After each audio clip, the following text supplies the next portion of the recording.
13.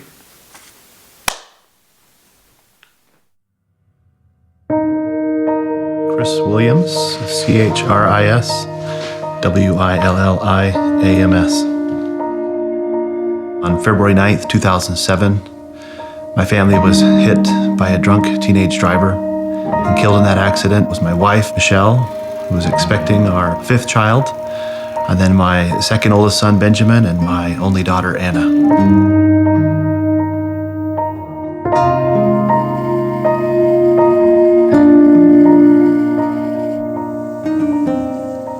It was a Friday night like any other in our family. It was full of fun. We'd gone out to dinner as a family, and my oldest son was off with friends.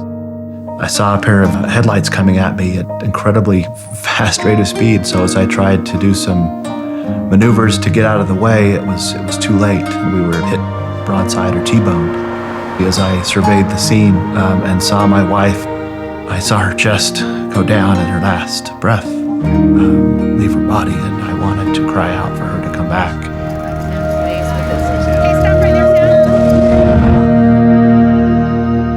The next sound I heard was of me wailing and grieving the fact that they were gone. It was as near to an out-of-body experience as I could have, listening and realizing that I was the one making that sound.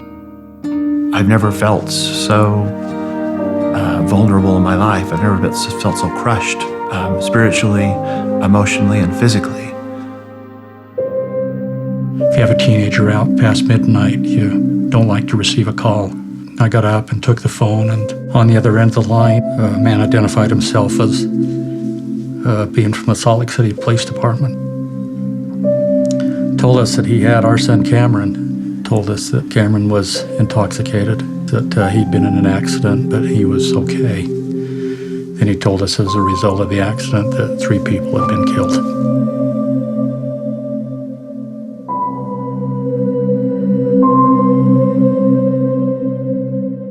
We found out that Sam was the child who had survived.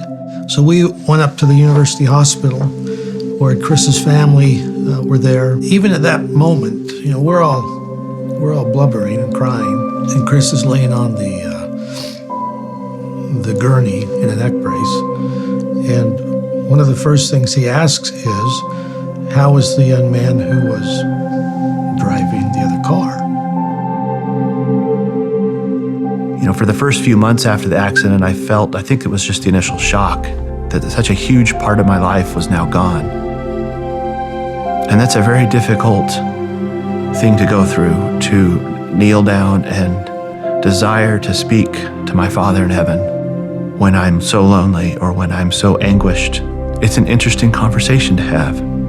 He doesn't immediately try and make it better. He listens to me first. And I thought that was very helpful. He allowed me to get that anger off my chest. But inevitably, he would always come back and teach me about his son, Jesus Christ. When I did feel anger, or there was just a deep sense of loneliness, I didn't direct that at the person that had caused this. It directed itself at the Savior. As I looked out the driver's window and saw the overturned car that had hit us and struck us, in my heart I didn't know, and in my mind I didn't understand or comprehend still how it had happened, or who had done it to us, or what the circumstances were. The only thing I remember feeling and sensing is that I needed to let this go. There's Jesus' way to resolve problems, to address situations, to handle sorrow. And then there's some other way. Is something that I think Chris clued into early in life. And so when the moment came for him in that car, sitting there, I believe he had made the decision long ago what he would do if he was ever in that situation. About a year ago, Chris and Cameron met for the first time and talked.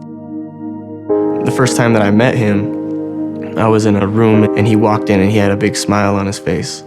And I had no smile because I'm facing the man, that I had done this to. He came and he gave me a handshake. He was completely willing to talk about what had happened that night. how he felt about it. Chris was able to say things that Cameron needed to hear.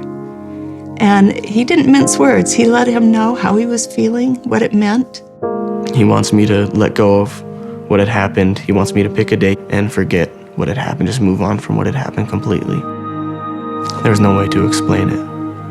It's an overwhelming feeling of thankfulness, of gratefulness, of strength to see him and to see how he's acted in this situation. After we went to the funeral, one of our neighbors that was at the funeral came up to us and said, "Have you read the article about Chris?" And it was his article about forgiveness. My feeling was that I was just completely overcome with, it was like being washed out, the despair was being washed out from my soul.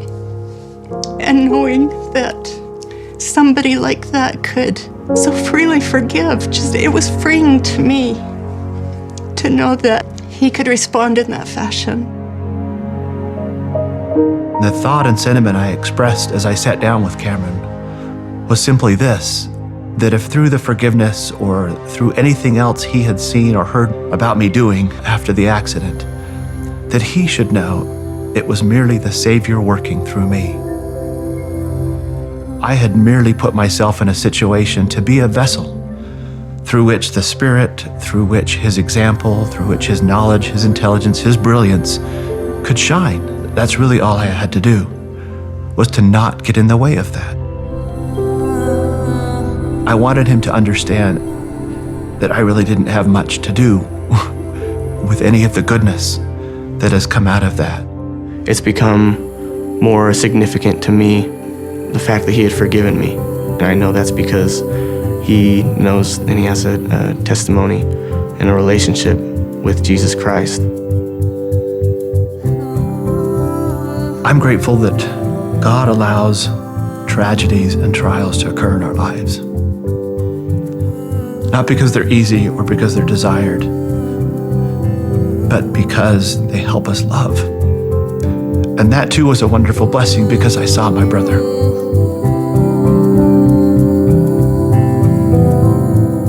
Coming to know a man of sorrow and one who is acquainted with grief, as I've now come to understand it, is really why I was sent here.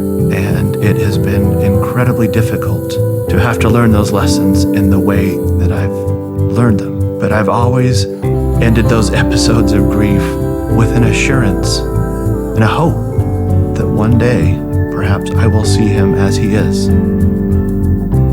One day, hopefully, I will be like him. And one day, I will be with my wife again, as well as the rest of my family. And that's what keeps me